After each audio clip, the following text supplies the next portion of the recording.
Pending లో ఉన్న CMR ను యుద్ధ ప్రాతిపదికన పూర్తి చేయాలని మిల్లింగ్ రవాణా గిడ్డంగిలో ఉన్న సమస్యలను తొలగించాలని కోరుతూ జిల్లా కిసాన్ మోర్చా ఆధ్వర్యంలో రాష్ట్ర అధికార ప్రతినిధి కిసాన్ మోర్చా కొడిపల్లి గోపాల్ రెడ్డి, జిల్లా అధ్యక్షులు తిరుపతి రెడ్డి ఆధ్వర్యంలో జిల్లా అదనపు కలెక్టర్ బిఎస్ లతకు వినతిపత్రం సమర్పించారు. సందర్భంగా కిసాన్ మోర్చా రాష్ట్ర అధికార ప్రతినిధి కొడిపల్లి గోపాల్ రెడ్డి మాట్లాడుతూ రాష్ట్రంలో రైతులు వరి పంట ఎక్కువ పండించారని, దాన్ని పెద్ద మొత్తంలో ప్రభుత్వం కొనుగోలు చేసిందని, అయితే కొనుగోలు చేసిన ధాన్యాన్ని మిల్లింగ్ చేసి సీఎంఆర్ భారత ఆహార సంస్థ నిర్దిష్టమైన గడువు లోపల పంపించాల్సిన బాధ్యత రాష్ట్ర ప్రభుత్వంపై ఉందని అన్నారు. అయితే గత 3 సంవత్సరాల కాలంలో భారత ఆహార సంస్థకు సరఫరా చేయాల్సిన సీఎంఆర్ లక్ష్యం పూర్తిగా చేరలేదని, ఇప్పటి వరకు సరఫరా చేసిన ధాన్యం ఎంత, ఇంకా రాష్ట్ర ప్రభుత్వ గిడ్డంగుల్లో పెండింగ్ లో ఉన్న ధాన్యం నిల్వలు ఎన్ని, పెండింగ్ లో ఉన్న సీఎంఆర్ ను యుద్ధ ప్రాతిపదికన పూర్తి చేయడానికి తగిన ఏర్పాటు చేయాలని వారు డిమాండ్ చేశారు. దానివల్ల 3 నెలలేమో ఎక్స్టెన్షన్ ఇచ్చారు, అందులో 2 నెలలు రిపేర్ పోయి అట్లా మనకి కొంచెం మిల్లర్స్ ఎక్కువ మీకు పెడతా ఉన్నారు స్పేస్ దీనివల్ల అందరూ వల్ల ఈ రైతులకు ఇబ్బంది జరుగుతున్నాయి కాబట్టి రైతులకు నష్టం జరగకుండా ఉండడానికి వరకు ఈ సీఎంఆర్ మొత్తాన్ని మంత్రులు పోయి అక్కడ తీసుకొని వచ్చారు 8 లక్షల మెట్రిక్ టన్నులు రాష్ట్ర వ్యాప్తంగా. కాబట్టి కొంచెం దయచేసి మిల్లర్ల మీద కూడా చర్యలు తీసుకోవాలా, దానివల్ల అందరికి ఇబ్బంది జరుగుతుంది. జోగిపల్లి సర్పంచ్, జిల్లా కిసాన్ మోర్చా అధ్యక్షులు అన్నగారికి కంగ్రాచులేషన్స్.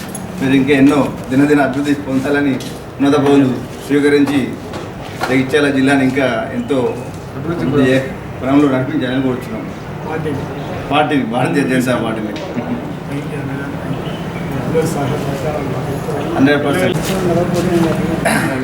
ఫోటో ఇట్టు. భారత్ మాతా కీ జై, జై జవాన్ జై కిసాన్. ఈరోజు కలెక్టర్ గారికి రైతుల సమస్యల గురించి తెలియడానికి కోసం వచ్చినామండి.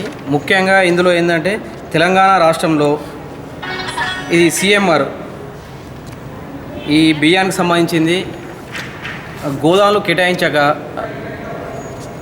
రైతుల దగ్గర నుంచి వడ్లు తీసుకోవడానికి ఇబ్బంది పడుతుంది కాబట్టి గవర్నమెంట్ దీన్ని దృష్టిలో పెట్టుకొని కలెక్టర్ గారికి వినతి పత్రం రైతుల ద్వారా మేమందరం వచ్చి ఇవ్వడం జరిగింది. కలెక్టర్ గారు అందుబాటులో లేకపోయేసరికి మేడం గారికి ఇవ్వడం జరిగింది. దీనిపైన గవర్నమెంట్ తక్షణమే యాక్షన్ తీసుకొని ఇప్పటి వరకు సీఎంఆర్ సంబంధించిన ధాన్యము అసలు ఇప్పటివరకు ఎటువంటి లెక్కలు లేవు.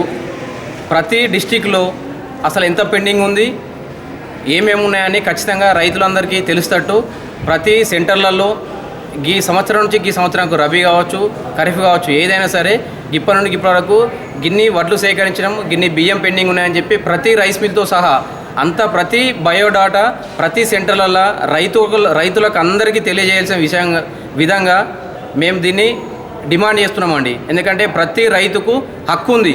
ఎందుకంటే మేము పండించిన ధాన్యము బియ్యంగా మారి అసలు దళారుల చేతులకు పోతున్నాయా, గవర్నమెంట్కి వెళ్తుందా?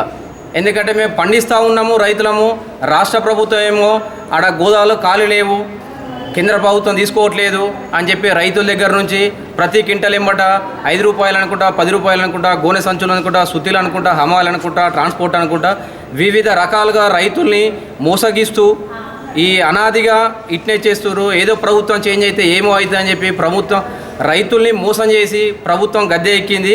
అయినా కూడా రైతులు నమ్మిర్రు ఏదో చేస్తారని. ఇంకా రాష్ట్ర ప్రభుత్వం గతంలో ఉన్న టీఆర్ఎస్ ప్రభుత్వము రైతులు మోసం చేసి రైతుల్ని కిందికి తొక్కింది. ఈ ప్రభుత్వం ఏదో చేస్తాయని చెప్పి మేము రైతులందరం నమ్మినాము. అయినా కూడా దానికన్నా డబుల్ మోసం చేస్తూ రైతుల వెన్నుముక విడుస్తున్న ఈ ప్రభుత్వము వెంటనే రైతులకు సహకరిస్తూ అన్నీ ఏది ఉన్నా కూడా రైతులకు తెలియజేస్తుండాలని చెప్పి నేను డిమాండ్ చేస్తున్నామండి.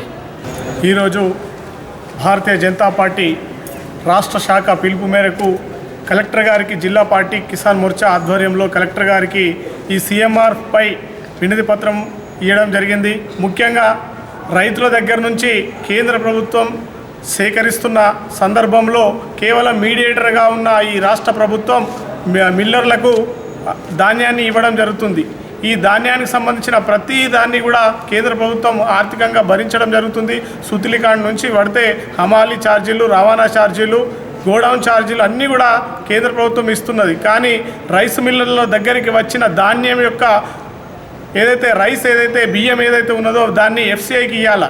ఎఫ్సిఐకి ఇవ్వాలంటే ప్రతి సంవత్సరం కూడా రబీ మరియు ఖరీఫ్ సీజన్లు 2 సీజన్ల ఏదైతే బియ్యాన్ని ఇవ్వాల్సిన సందర్భంలో ఎఫ్సిఐకి ఇప్పటి వరకు రాష్ట్ర వ్యాప్తంగా 58,71,000 క్వింటాళ్ళ మెట్రిక్ టన్నుల్లో ఏదైతే పెండింగ్ ఉన్నది ఇప్పటి వరకు, అంటే దాదాపు 1,000 కోట్ల రూపాయల బియ్యం ఈరోజు రైస్ మిల్లర్ల దగ్గర ఉన్నది. ఇది రైస్ మిల్లర్ల దగ్గర ఉందా, రాష్ట్ర ప్రభుత్వం దగ్గర ఉందా, రాష్ట్ర ప్రభుత్వ అధికారులు ఏం చేస్తున్నారు, రాష్ట్ర ప్రభుత్వ అధికారులు ఏదైతే రైస్ మిల్లర్లతో కుమ్ముక్కైనారా అని వెంటనే శ్వేతపత్రం విడుదల చేయాలని డిమాండ్ చేస్తూ కిసాన్ మోర్చా ఈరోజు కలెక్టర్ గారికి వినతిపత్రం అందజేయడం జరుగుతుంది.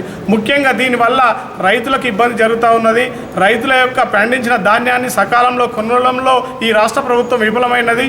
అనేక సందర్భాల్లో రైతులను ఇబ్బంది పెట్టింది. తాలి తప్ప పేరిట 6 కిలోలు, క్వింటాల్కి 6 కిలోలు, ఒక్కొక్క రైతు దాదాపు 50,000 నుంచి 1,00,000 రూపాయలు, 50,000 నుంచి 1,00,000 రూపాయలు నష్టపోయిన ఈ సందర్భంగా మేము ఖచ్చితంగా వెంటనే ఈ మిల్లర్ల దగ్గర ఎంత ధాన్యం ఉన్నది, ఎంత ధాన్యం యొక్క రైస్ ఉన్నదో దానిపై శ్వేతపత్రం విడుదల చేయాలని డిమాండ్ చేస్తూ ఉన్నాం. లేని పక్షంలో పెద్ద ఎత్తున రైతులతో కలిసి ఈ రాష్ట్ర ప్రభుత్వ ఏదైతే వైఫల్యం ఉన్నదో, అదేవిధంగా ఈ అధికారుల వైఫల్యాలు ఏవైతే ఉన్నాయో వాటిపై పెద్ద ఎత్తున మేము ఆందోళన చేపడతామని తెలియజేస్తా ఉన్నాను. ముఖ్యంగా ఈ బియ్యంపై శ్వేతపత్రం విడుదల చేయాలా, రైస్ మిల్లులను వెంటనే వారిపై చర్య తీసుకోవాలా, అదేవిధంగా ఈ రాష్ట్ర ప్రభుత్వం మిల్లింగ్కి సంబంధించిన పెండింగ్ బకాయిలు రైస్ మిల్లర్లకు కూడా వెంటనే చెల్లించాలని డిమాండ్ చేస్తున్నాం. భారత్ మాతాకి